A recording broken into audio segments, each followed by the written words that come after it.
Also, I don't know, do you talk to these two students? Yeah. Because everyone wants all their stuff, but like. Yeah. No, because we had no internet, so it kept kicking them out. So they got some of it, but then I just started teaching them. Got it. Okay. I didn't add him. I'm gonna send him a link. Okay. I don't even know how to. So, I had access to do that because Bill created a meeting. we're gonna get started. I got everything plugged in that I need to have plugged in, almost. So your homework tonight's up on the board. Please copy that down to start off. So you should be every day having some kind of agenda or paper that you're copying down the week's assignments in, however you want to stay organized. But it's kind of, I'm leaving it up to you. However you best stay organized is, how you're going to handle this. But I like to put up the homework every day so that you can write it down and you have it in two places. Because sometimes just having it on Google makes you forget things at home. So I want to make sure that you have it written down as well so we're all on the same page. So tonight you're going to have a homework. There's two sides to it. I think it's a total of 15 questions, so a little bit more than I usually give you. But it's just like the stuff we've been covering in class. So we're going to go over homework 1 to start off with, and then we're going to talk about the Big Bang. Today in lab, we're going to be finishing lab number 7, and that can go on Google tonight for homework. It will be due on Monday morning, so I'll give you the weekend to get that on Google. You will be having a quiz on Wednesday, which is a week from today. So online people, if you can hear me, you will be taking a timed quiz. So you don't have infinite time to finish this quiz. You will be taking it just like you kind of did before, except it'll be a virtual version of the same quiz. Okay, so just be aware of that. You should have everything that you're studying ahead of time because you're really not going to have time to look through your stuff at home. I posted both homework, so if you misplace the homework I give you at the end of the period, there's two sides to it, so there's two documents, A and B, so make sure you use both because that will be in the Google form. I think that's it for announcements. Does anyone have any questions before we get started? Okay, so let's take out the homework from last night. Just taking a look at the homework, the results. The average was at 10.07 out of 12, so you did it pretty well. Most people got a 10, 11, or 12 by far compared to the others. And frequently missed question was question number 9. What type of energy makes up the greatest amount of electromagnetic energy reaching the Earth's surface? So this is a fancy way of asking, what type of energy does the sun give us mostly? So we'll spend some time looking at that question too. Okay, so take out your homework if you haven't already, and we'll just spend some time going over that before we get into today's lesson. Okay, number 1. Which process transfers energy primarily by electromagnetic waves? This was the only energy transfer process we talked about yesterday. That's choice A, radiation. We will eventually cover conduction and convection, but for now, A is what we're looking for. Number 2, which type of radiation has the shortest wavelength? So using your reference table, these are your 4 options. Ultraviolet was the shortest of those wavelengths because it was all on the left side of the page. Number 3 of the following choices, which visible radiation has the shortest wavelength? That would be blue because it's the closest to violet. Violet is the absolute shortest, but that's not an option here. Number 4, most of the energy radiated by Earth's surface at night is in the form of what? So question 4, I'm going to put a star next to this because we didn't talk about this specifically, but what I was sort of asking you was kind of like, what is the most plausible thing that the Earth would give off at night? And someone tell me, what's another word for infrared? Kind of like plain terms for infrared. Yeah. Night vision? Well, night vision is based on observing this characteristic. Yeah, Camden? Heat. Yeah, heat is infrared. Ultraviolet is what gives us sunburn. So it's kind of visible light, even amplified a little bit more, higher frequency. Visible light is what we get from the sun. And X-rays are damaging in large quantities. And so at night, the Earth gives off one of these. So just imagine. The correct answer was A, heat. But let's think about this for a second. If the Earth gave off ultraviolet rays, you would get Earth burn. You would get a red skin. You wouldn't be able to go outside for very long. Maybe you need to wear like Earth block instead of sunblock, which would be such a weird thing to think about. The Earth does not produce any energy enough that it would cause it to glow or produce ultraviolet radiation. The sun does that. The Earth does not. So that would be very strange. The Earth does not glow at night. If you go outside and look at the ground, you don't see the ground glowing, so it's not producing visible light rays. And X-rays are extremely damaging if we were exposed to them on a daily basis. So at night, the Earth is not giving off these high frequency types of radiation. Okay? If it did, probably most people would have cancer and a very short life expectancy if they went out a lot at night. So the only plausible thing would be heat, which the Earth does give off at night. And we'll talk about this process more when we talk about the greenhouse effect, okay, when we get to climate. Okay, question 5. Which form of electromagnetic radiation can be shorter than UV, but longer than gamma?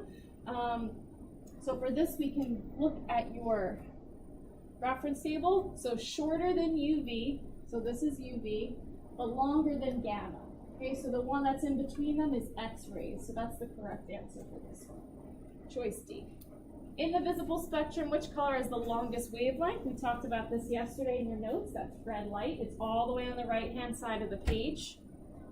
Number 7, which statement about electromagnetic energy is correct?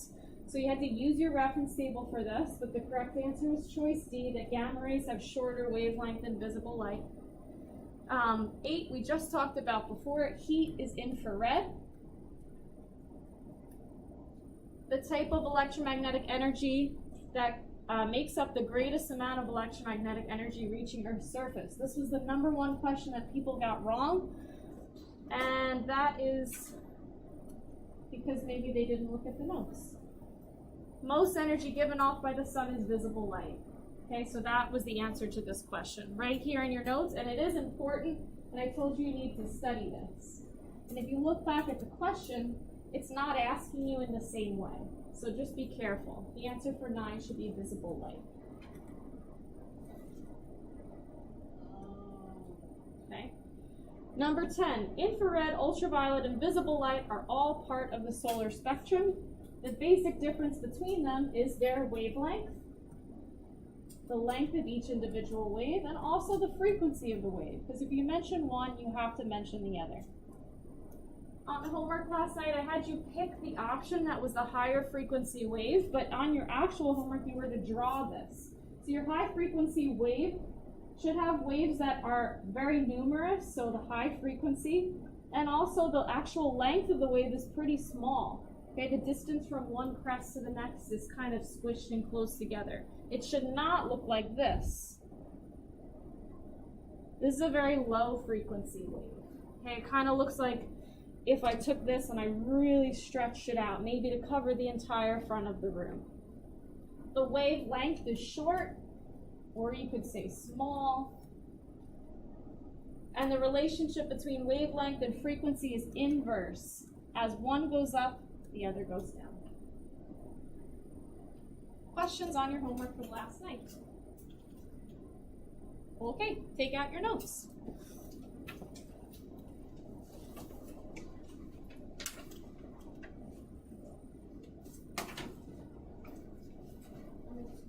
Yes, Birdie. Is it true that we're actually watching the movie today?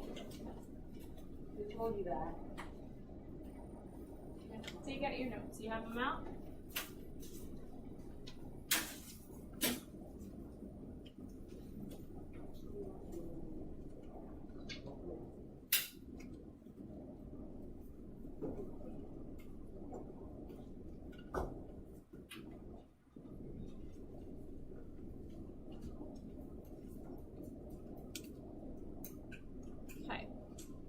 So today we're going to be talking about the Big Bang.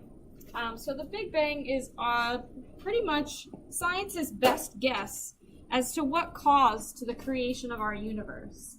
This is a theory.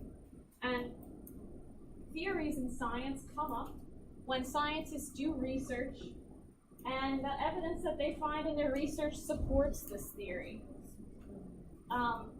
If scientists study this further and the theory is disproved, the theory changes. That's the way science works.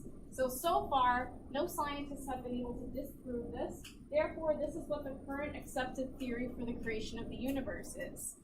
So before we even get started talking about this, I just want to touch on something quickly. I'm not questioning anything that you learn in, let's say, like a religion class or at home or when you go to church.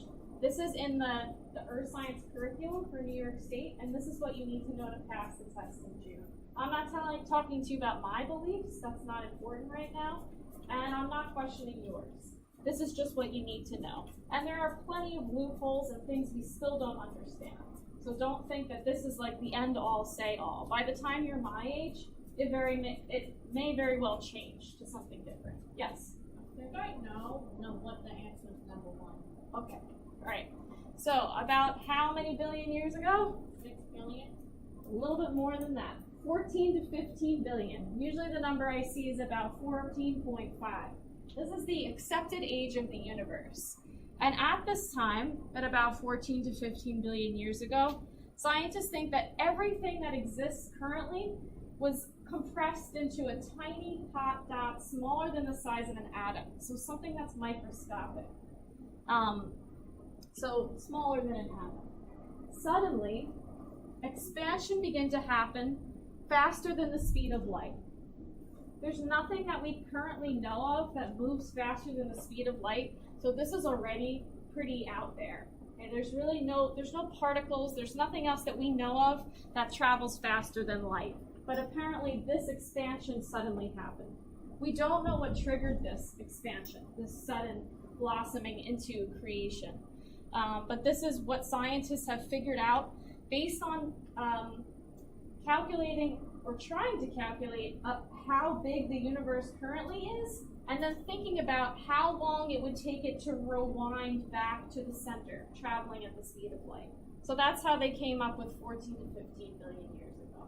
If they can figure out that the universe is bigger than we really think it is, then maybe that number will change, okay? So we still don't know exactly how it started. This is their best guess, and no one has disproved this. This is the way science works. Someone comes up with a theory. If someone else does another study and they can prove something different, then the theory changes. But for now, this is how it sits, and it's been like this for a while. So this is our accepted way the universe started. So important, the Big Bang began to cause space itself to expand. So expansion will be kind of the theme of today. So when things are expanding, they're moving away from each other. If I give you guys room to expand and we press the walls out, eventually you'll move farther away from the person next to you. And so that's kind of what's happening with the different stars and galaxies across the universe. Again, just kind of repeating what we have up here, the universe is about 14 to 15 billion years old. The age of the Earth and the rest of the solar system is only about 4.6 billion years. And I say only because it is less, but that's still a really large number. So the universe is extremely old, and the Earth and the solar system is extremely old. Of the information that you see here, I'm going to put a star next to the important things. Okay, so the Big Bang is an idea of expansion. Okay, again, you see the word expand here for number 2. And you do need to know the ages of the universe and the solar system. That will be on your next quiz, which again will be a week from today. So having a rough idea of the Big Bang is good, but we also want to make sure that we understand pieces of evidence for it. Yes, Brody? So according to the Big Bang theory, I'm just checking this, there was a very, very, very small atom, and then one day it just pooped up, and then that's how everything was made. That's what scientists think. Lots of loopholes there, for sure. So these are the 2 pieces of evidence that scientists have used to prove this theory. First piece of evidence is what's called redshift, which we're going to talk about in a second. But for now, you just have it here. This is very important. I even wrote that in capitals and in bold. So chances are you should make sure you know these two things. On a quiz, I might ask you, which of the following choices is a piece of evidence for the Big Bang Theory? And you would pick one of these two. So redshift tells us the universe is still expanding and that galaxies are moving away from each other. Cosmic background radiation is for residual microwaves from when the Big Bang occurred. And so you have these nice and organized right under this sentence, but now I'm going to talk about them in a little bit more detail.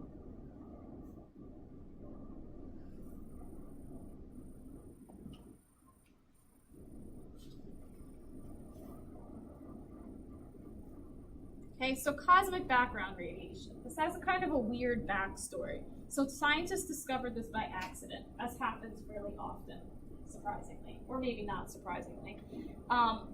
So this cosmic background radiation they found was radiation that was left over from the Big Bang and the early development of the universe.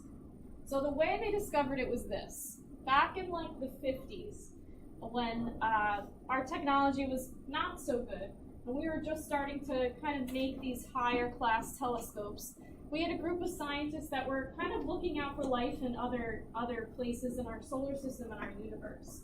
So when I say telescope, I don't mean little one you can buy from Target that's about this big. I mean one that's probably bigger than the size of this entire room. And the bigger the telescope is, the more light can get into it.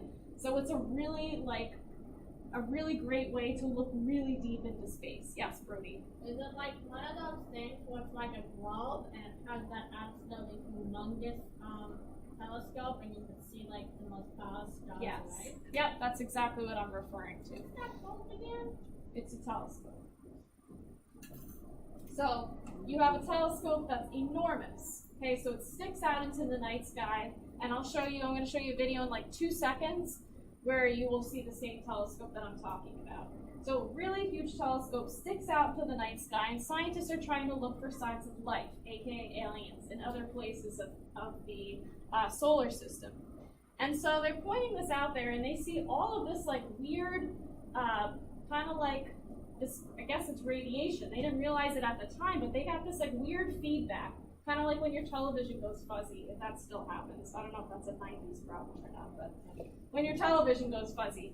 And so the scientists were like, I don't know what's happening with this. Let's have someone come look at our telescope. There must be something wrong with it. It must be broken.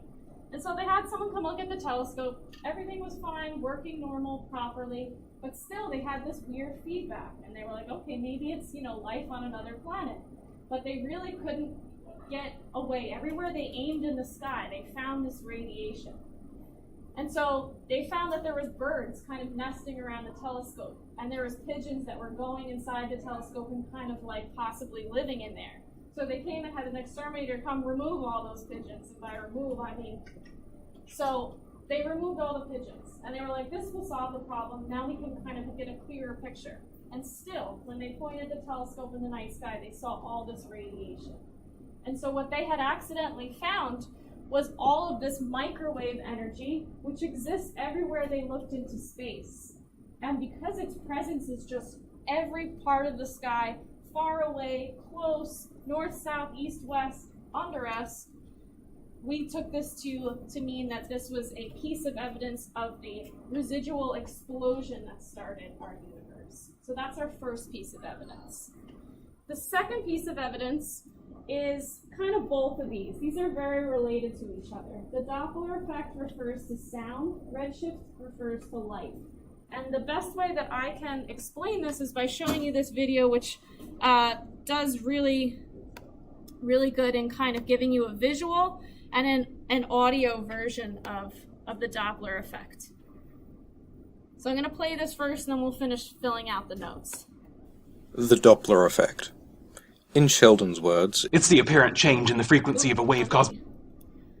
Oh, that's from the movie, The Big Bang Theory. I knew that it was something like that. Isn't the Big Bang Theory a TV show? Yes, I know. I'm surprised too much. the Doppler effect. In Sheldon's words, it's the apparent change in the frequency of a wave caused by relative motion between the source of the wave and the observer. The Doppler effect is perhaps best explained visually. So here's a thing that is emitting waves. It could be a fire truck emitting sound, it could be a star emitting light, it could be a duck creating ripples on a pond. Those are all waves, and they all look something like this. We see the Doppler effect happening when the thing that is emitting waves moves. In the direction it's moving, the wavefronts bunch up, and behind it they spread out. If our object is moving towards a stationary observer, these bunched up waves are observed at a high frequency, and if the object is moving away from a stationary observer, the waves are observed at a lower frequency. So that is the Doppler effect, the apparent change in the frequency of a wave caused by relative motion between the source of the wave and the observer. It makes sense, but it gets interesting when you consider some of its applications. So let's say you are standing in the middle of a road. That's you, and the car drives past you very fast. As it does so, it honks its horn, because you're standing in the middle of the road. The horn to you might sound something like this. So it starts at a high pitch and moves to a lower pitch, even though from the driver's perspective, the horn is playing the same pitch the entire time. So what's going on? As the vehicle's coming towards you, the sound waves that it's emitting bunch up, and so are delivered to you at a higher frequency, which you interpret as a higher pitch, because the frequency of sound waves is pitch. And then when the vehicle passes you and is moving away from you, the sound waves spread out, and so you hear them at a lower frequency, a lower pitch. So that's how the Doppler effect works with sound. It also affects another kind of wave, light. So let's say you look at your observatory and you see a star. Just like the car's sound waves, if the star is moving towards you, even just a little bit, the light waves that it emits will be bunched up, meaning that you see the light at a higher frequency than it actually is. Frequency in sound is pitch, so what does it mean for light? Well, if we look at our handy pocket electromagnetic spectrum chart, we'll see that a small change in frequency for visible light will change its color. Higher frequency light waves means bluer light, and lower frequency light waves means a redder light. This is called redshift, and it may possibly be among the weirdest and coolest things of all time. Stars, or anything that you can see, change color depending on their relative motion to you. Of course, you can't see this minute difference with your eyes, but astronomers with the right equipment can use this effect to tell whether stars are moving away from or towards Earth. As it turns out, almost everything we can see in the universe is moving away from us very quickly, which is both an important piece of evidence of the Big Bang and an indication that the Earth might get very lonely in the distant future. Okay, so hopefully that illustrates what I'm about to talk about a little bit better. Okay, so the Doppler effect. So let's just think about this again for a second. So when we talk about the Doppler effect, we are saying that there's a change in the wavelength of sound as that thing that's emitting the sound, as we call the source, moves towards something or away from it. So as we move toward it, the pitch is a higher pitch, as you heard in the car honking. But after it passes the person that's listening, the pitch changes because the sound waves are no longer compressed as it's charging towards the observer. They're kind of spread out as that person is experiencing the car pass them. So the horn itself is not changing. If you honk a horn in your parents' car, there's no other versions of it. It's just one straight, that's the sound it makes, unless you have one of those weird fancy car horns. But it just makes one noise. So it can change the pitch based on whether you're traveling towards something or away from something, okay?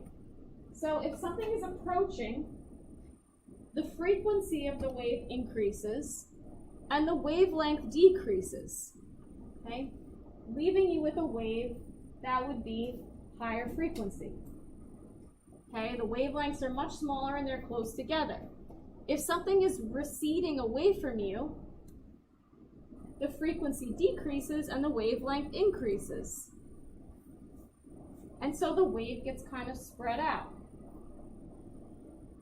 And so when we're talking about sound, this is a much higher pitch because the waves are compressed versus something that is more of a, I guess, larger wavelength, lower frequency. It's a lower pitch. Okay, so that's the Doppler effect with talking about sound. So this is helpful in understanding what we're about to talk about with redshift and blueshift. So redshift is one of the pieces of evidence for the Big Bang Theory. And so it's the same idea, except it's applied to light and what you see versus what you hear. Wavelengths can shift to either the red or blue side of the visible spectrum, like we looked at yesterday. At the end of the video, the speaker mentioned that pretty much all of the light we see from stars and galaxies surrounding us is red-shifted. If they're red-shifted, that means they're moving away from us. This is really important. Okay, so this is why this is a piece of evidence for the Big Bang Theory. So if you remember, the Big Bang is something that happens and causes expansion. And like I said at the beginning of class, if I allowed our walls to expand so we could take up more space, you would be moving away from the person next to you. You would be given more space. You would have less people near you. And so because the universe is expanding, everything is moving away from one center point. And so they appear to be red-shifted. There are some stars that appear to be blue-shifted,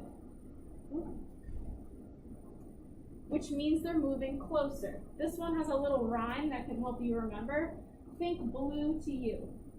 Because as the object, in this case a star, moves close to you, the light waves get compressed. That's a higher frequency, so it's a blue or violet color. And so the greater the redshift, the faster the light is moving away. So the more it's shifted to the red side of the spectrum, the redder it looks, the faster it's moving.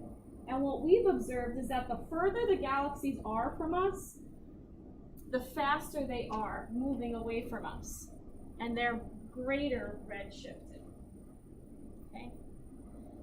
And so this is the Big Bang, and these are the two pieces of evidence. Okay? So one last little thing for today, and then I have some practice questions for us to try.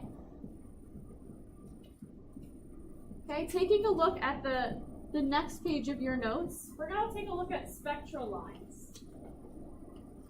So spectral lines, and we'll see this a little bit more in the movie I'm showing you, probably starting on Friday. Yes. There are lines which represent kind of like a fingerprint of a specific gas. So if a scientist wants to know what the sun is made of, the scientist can point an instrument at the sun, and the gases that are present in the sun would show up in the form of these spectral lines. So this is like a fingerprint. So we'll say this is neon gas. So a scientist in a lab pointed a spectroscope at some gas, and it came up with these spectral lines. Okay, so this is exactly what it looks like. It has 3 lines close together, and then far apart there's 2 other lines. So this is like the fingerprint. This is the standard spectrum. This is the normal pattern. In something that's moving away from us, so let's say a star, a distant star, if we look for that same gas in that star, notice the pattern of lines is exactly the same, but instead of being right here where it should be, it got shifted this way, toward the red side of the spectrum. Okay, that means the object is moving away. Now, if you look at the third example, which shows blue shift, again, you have the same spectral lines. They're the same 3, and then a space, and then there's 2, but they should be right here, and they're not. They've been shifted toward the violet side of the spectrum, which means they're moving toward us. There is one galaxy that is on a collision course for our galaxy. It is the only one that we can see that would be blue shifted. And this is the Andromeda Galaxy. This is the closest galaxy to us.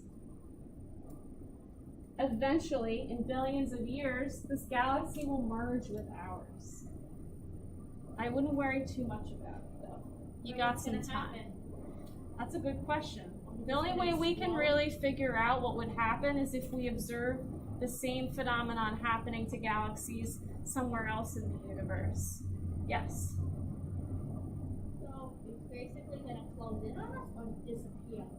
It would probably merge with ours and then cause like gravitational upsets, like The way all the planets go around the sun might change. Yeah, there's lots of things that can change. We're not really positive. There's a couple things that could. Is there a chance that we get destroyed?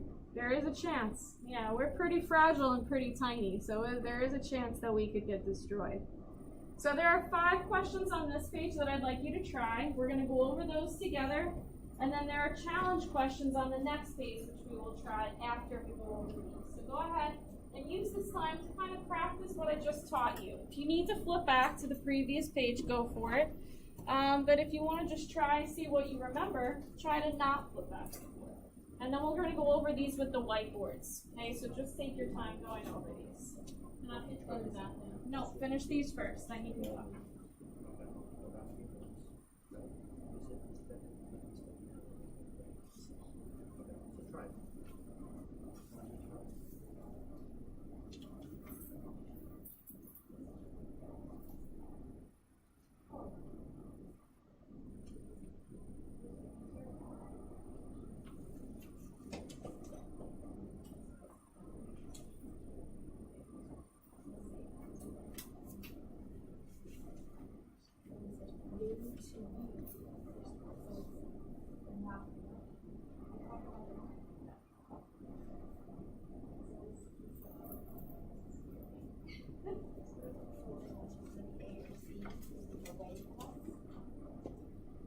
Yeah.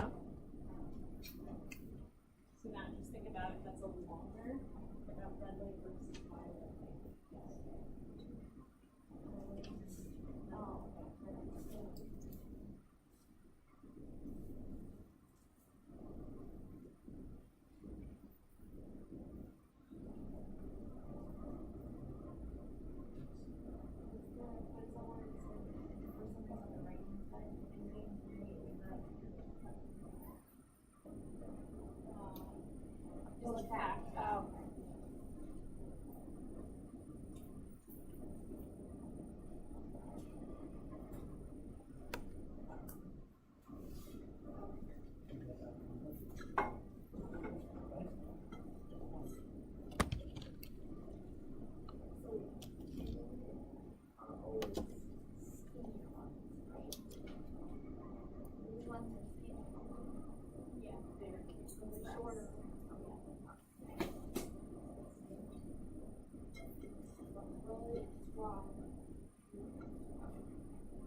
Once you're finished with these 5 questions, take out your whiteboard and we'll go over them together. If I see your whiteboard on your desk, that tells me that you're done with the first 5.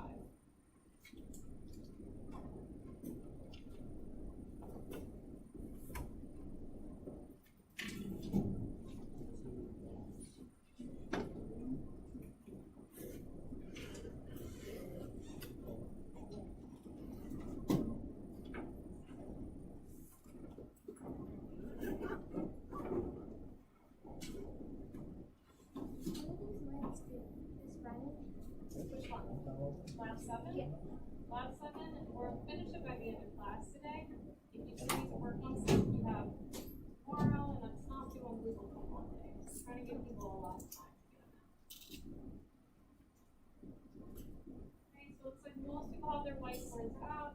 So just another minute, now we're going to go over these. So finish up those last couple questions if you're on them.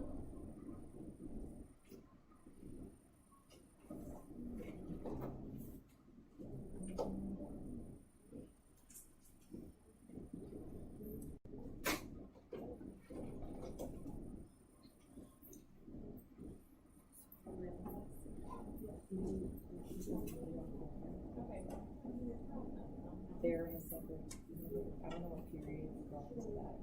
And then you live by yourself, right? It's not a classroom.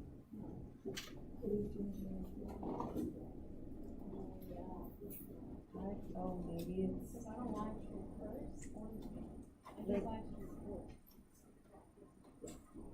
I assume that first and night will be watching this. Yeah, but Are you ever by yourself actually alone, or using GoToMeeting alone? Yeah. Fourth period. Yeah, That's- about 7th period. Okay. But I only have the 18th and first.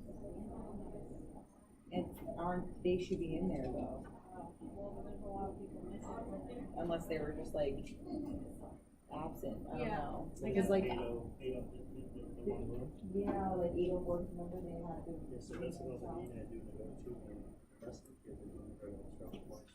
Yeah, like they're not on my roster, Okay. so I can't even like. Okay. No, that's fine. I guess I'll figure it out. Yeah. Well, I have a feeling they didn't, maybe you didn't realize, or maybe they have been absent the first 2 days. Yeah, unless they're not on that list. But I'm almost positive they're part of cohort before, Okay. that's why I don't have them. Okay. All right. I'll figure it out. I don't know, because they're not on my roster. So you can't see it. No, like I didn't even, I was like, wait, what was it on that? Okay. So let's go over some of these questions. So if you haven't yet put your answer down for number 1, please do. So number 1 says a major piece of scientific evidence supporting the Big Bang Theory is the fact that wavelengths of light from galaxies moving away from Earth are observed to be what? Show me your answers for number 1, please. 3, 2, 1. Nice. C is correct. Perfect. Okay, longer than normal because they're moving away, so the wavelengths get kind of like spread out, and then that's a redshift. Okay, shorter than normal would be a blueshift, and that would be if it was moving toward. And both A and D do not make sense, so I would have crossed those off right away. Number 2, in a Doppler redshift, the observed wavelengths of light from distant celestial objects appear closer to the red end of the spectrum than the light from similar nearby celestial objects. The explanation for the redshift is that the universe is doing what? Show me your answers for number 2, please. 3, 2, 1. Good, B is correct. Nice job, guys. Everybody's got 2 out of 2 right now. That's what I like to see. Number 3, the redshift of visible light waves that is observed by astronomers on Earth is used to determine what?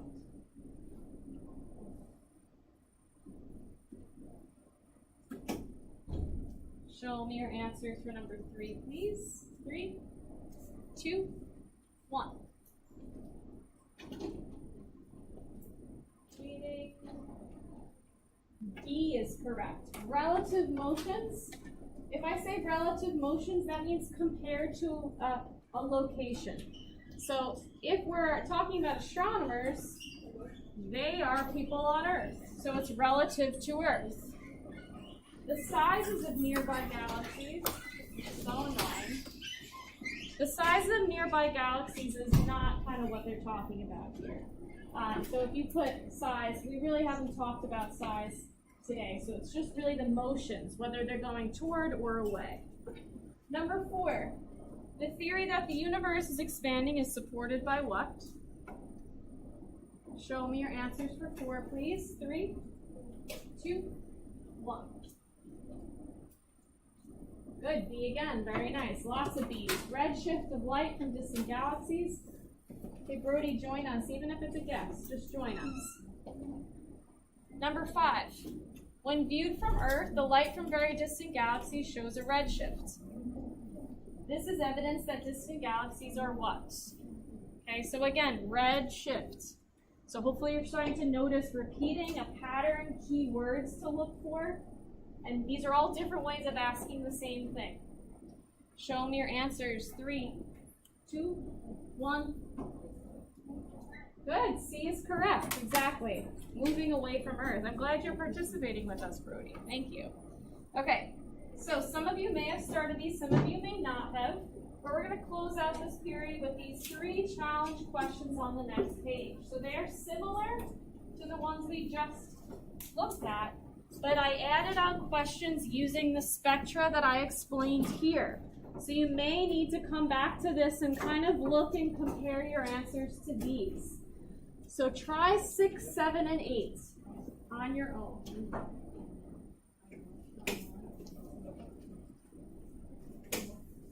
You guys did awesome on those. Leave your contracts out on your desk. Take positive checks all around at the end. Last one. I am actually really fascinated. Good. That's why I want to see your whiteboard coming up more Watching often. the entire movie on the product. Yes. What movie? We shall see.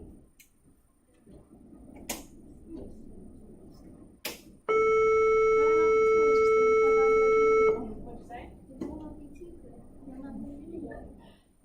I can tell you what it is too later, so you can always look it up. Is it a multi-day movie or just fun? We shall see, Michael. You're very interested about this movie, aren't you? Okay, so you're doing 6, 7, and 8, and then we'll start with lab after I give you your homework.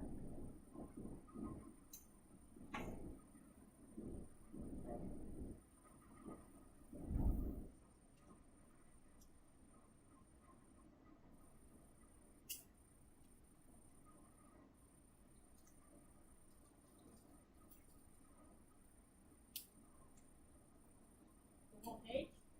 6, 7, and 8.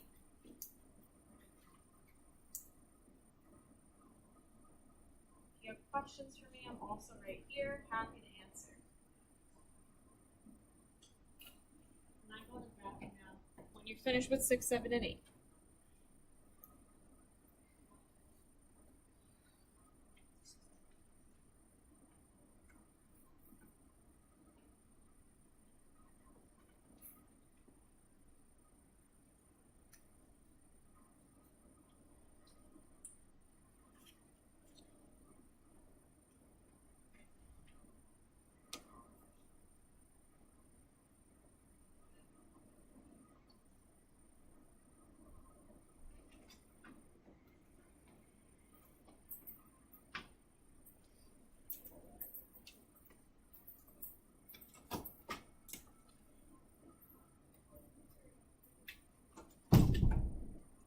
Okay, I'll give you about 1 more minute to finish these up.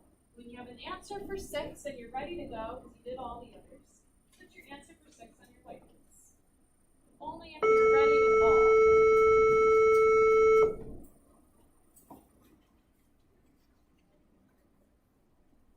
Oh, thank you, Mr. Provider.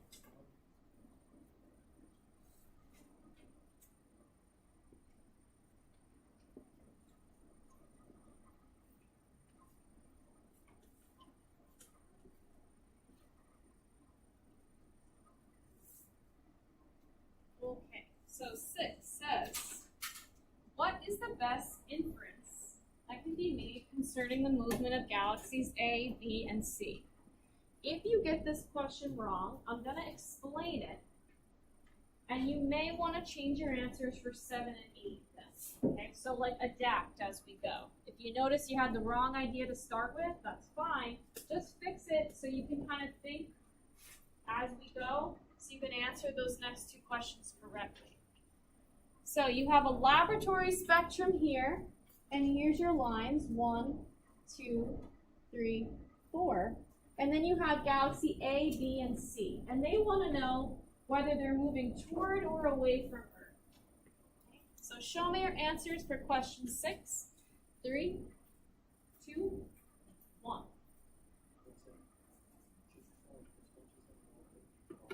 D is correct. Okay? If you did not get D and you don't see how that's the answer, please look up here so I can explain it to you. So here's my laboratory spectrum lines. They look exactly the same in all 3 galaxies. However, when I look at this first galaxy, galaxy A, what I notice is that what should start and end here has been a little slid over. So my lines are moved over toward the red side of the spectrum. For galaxy B, it's between here and here. So again, it's been even further moved toward the red side of the spectrum. For galaxy C, it starts there and ends there, so it's moved even completely toward the red side of the spectrum. Since these are all red shifted, I know that that means they're moving away. So if you got that one wrong, hopefully that explanation helps, but maybe adjust your answers to 7 and 8. Okay. So question 7 says the diagram below shows a standard spectrum compared to a spectrum produced from a distant star. Okay, so this is my standard spectrum, this one here. And if it says standard spectrum, this was produced in a lab, so a not moving spectrum. So this is one from a distant star. And they want to know which conclusion can be made by comparing the standard spectrum to the spectrum produced from this distant star. Okay, so here's my spectral lines in the lab, 1, 2, 3, 1, 2. And then here's my distant star. Still the same 1, 2, 3, and 1, 2. Show me your answers for question 7, please. 3, 2, 1. D is correct. Okay, the star spectral lines have shifted toward the infrared side of the spectrum. So originally, the standard spectrum was here, but it has since moved in this direction. So everything gets shifted a little bit toward the infrared side. So the correct answer was D. If you're not sharing your answers, I really suggest that you do, because it gives me a lot of feedback as your teacher. Even if you're not sure or you don't know, put a question mark. I need to know that you're with me, or if you have a question, I can address it and explain further. Okay? 8, last one, and then we'll start with lab. The diagram below shows the spectral lines for an element. Which diagram to the right best represents the spectral lines of this element when its light is observed from coming from a star that's moving away from Earth? So if it says moving away, you should be looking for a spectra that's toward the red side of the spectrum. Show me your answers for number 8, please. 3, 2, 1. Waiting for 2 more. Good. Eva. Oh, Eva's making a quick change. Let's see. 2 is correct. Very nice. So I have the same exact spectra. They look exactly the same, except it's shifted much more closely toward the red side. Just so we're on the same page, look up here. Number 1, there's no change. If there's no change, that means there's no movement. The star is not moving, it's staying stationary. It's not moving toward or away from the observer. You might want to write this. That letter 3, notice how the spectra switched. I mean, they kind of like spread out or got pushed apart. This is impossible. This is not the same spectra as before. 3 is impossible. Can someone tell me what 4 shows? What does 4 indicate? Good, 2 hands, 3 hands, 4 hands. Cole, what do you think? It's moving towards you. Good, and how do you know that? Because it's closer to the bottom. Yeah, exactly, very nice. It's moving toward you, and because it's shifted toward the violet side. Any questions on this stuff? Okay, so I'm going to give you your homework, and then I'm going to give you your lab goals, and for the rest of the period, you're going to finish lab 7, which I'll explain a little bit more, and if you're finished with lab 7, then you can work on your homework. But do the lab first. Oh, it's due on Friday. It is due Monday. Oh.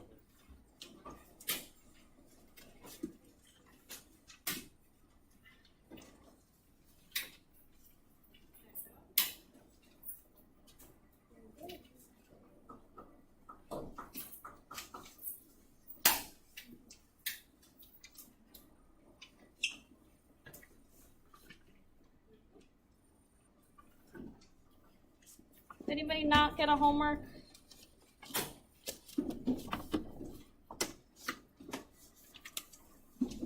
Okay, so let's just everybody take out their labs together. I'm just going to go over some basic stuff so we're all on the same page. So this lab is due Monday, which is 10/26 at 8:20 in the morning. This is lab 7, so make sure you have both the due date and the lab number at the top. So I'm just gonna kind of make sure we know exactly what the goals are. So last class, your goals were to do profile C, D, E, F, G, H, and then the big profile, which you may have started but not finished, or maybe you did finish it, that's fine. Either way, before you move on to the next section of the lab, make sure you get these checked by name. So you come up to my desk, I have the little key up here, and I'm just going to give you purple checks for each of the 3 profiles. So before you leave today, this is a priority that you get these checked by me. That way I make sure that that part of the lab is correct. Now, once you've done these 3 things, you can answer the questions. So let's go over some of the questions together. That way we're not confused. So for the gradient analysis questions, we're going to be calculating gradient of different sections of the map that I gave you, like about 5 times. So for question number 1, we're going to do this together. So it's to your advantage to have this open, so you can copy down what I write, and at least you'll have at least one of these correct.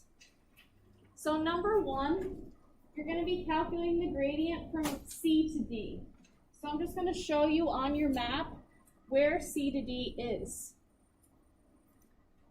So C to D is starting here and going to this point here. So you've already drawn a profile for this whole line, but right now you're just going to calculate gradient from this point to this point. Remember that C's value is 0. So now let's look at the gradient question. So the first question says, if the depth of point D is 610 feet, what is the difference in depth between C and D? So point D is 610, and we just looked at point C, but I just want to make sure you saw what I meant.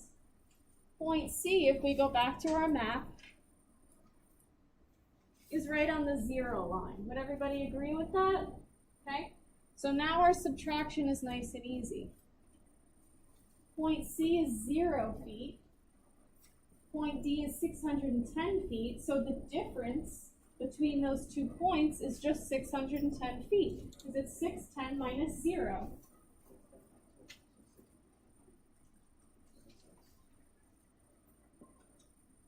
Okay, so B I would like us to all do together. So they want you to get the distance from point C to point D on your map using the scale on the page. Obviously, you can easily just sit there and wait for me to get you the right answer, but I would like you to try first to make sure that if you were doing this on your own, you would get the correct answer. So you're going to use a scrap piece of paper, and you're going to measure the distance from C to D, and then you're going to come up to the scale and try to get an accurate measurement. So take a second and do that right now.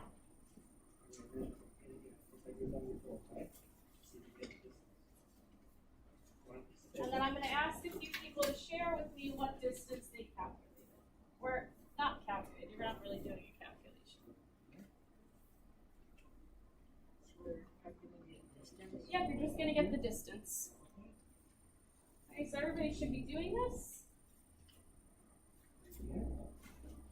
And Lily, did you get a chance to do the distance? What did you get for your miles? 30 miles, okay. Let's see, who else? Cole, what did you get? 30? What did you get, Giancarlo? 30? Sarah? 30. So it seems like a consensus. So you should get 30 miles between C and D. That's your distance. So that's your answer for B, 30 miles. Okay? So now for C, you're going to calculate gradient. You don't have to write the formula every time. I'm going to write it once so you have it for the whole page. Gradient is equal to change in value over distance. In the case of this question, the values they're talking about are in feet, and the distance is in miles. And so now all we need to do is 610 feet, because we already did the subtraction, divided by 30 miles. Okay, and then you're going to put your answer right here. You can round to the 10th place anytime you get a decimal, because you will get some decimals. And can someone tell me, what should you get for the gradient if you do this calculation? What should you get? Yeah, Michael? 23.3? Close. You're a tiny bit off. 610 feet divided by 30 miles. Just double check that that's what you put in, because I got something slightly different than that. Oh, 20. 20.3, there you go. Good. 20.3 feet per miles. Make sure your decimal is visible to me. Okay? And so you're going to do that for 2, 3, okay? But you're just going to have different sections. So for example, 2, you're doing D to E. So, and then that's the rest of this. There's one last little thing which may be confusing to you. So just turn to question 7. So once you get finished, you're doing all those gradients. You're going to summarize your results. If you have trouble with this, ask me. It may be confusing at first, but it might be because you're catching on to what I'm trying to get you to see. So for question 7, it says, how do your answers to 9 AC? Cross out the 9 because there is no question about 9 and just write 6. Okay, so I want you to base your answer to question 7 on your answers to 6. Once you're finished with the entire lab, you have 3 checks on your profiles, and you've calculated all your gradients. Then you can work on your lecture homework. And if you finish that, then if you have anything else or you want to read a book, that is fine with me. Okay, I'll be around. Questions if you have them. Please ask.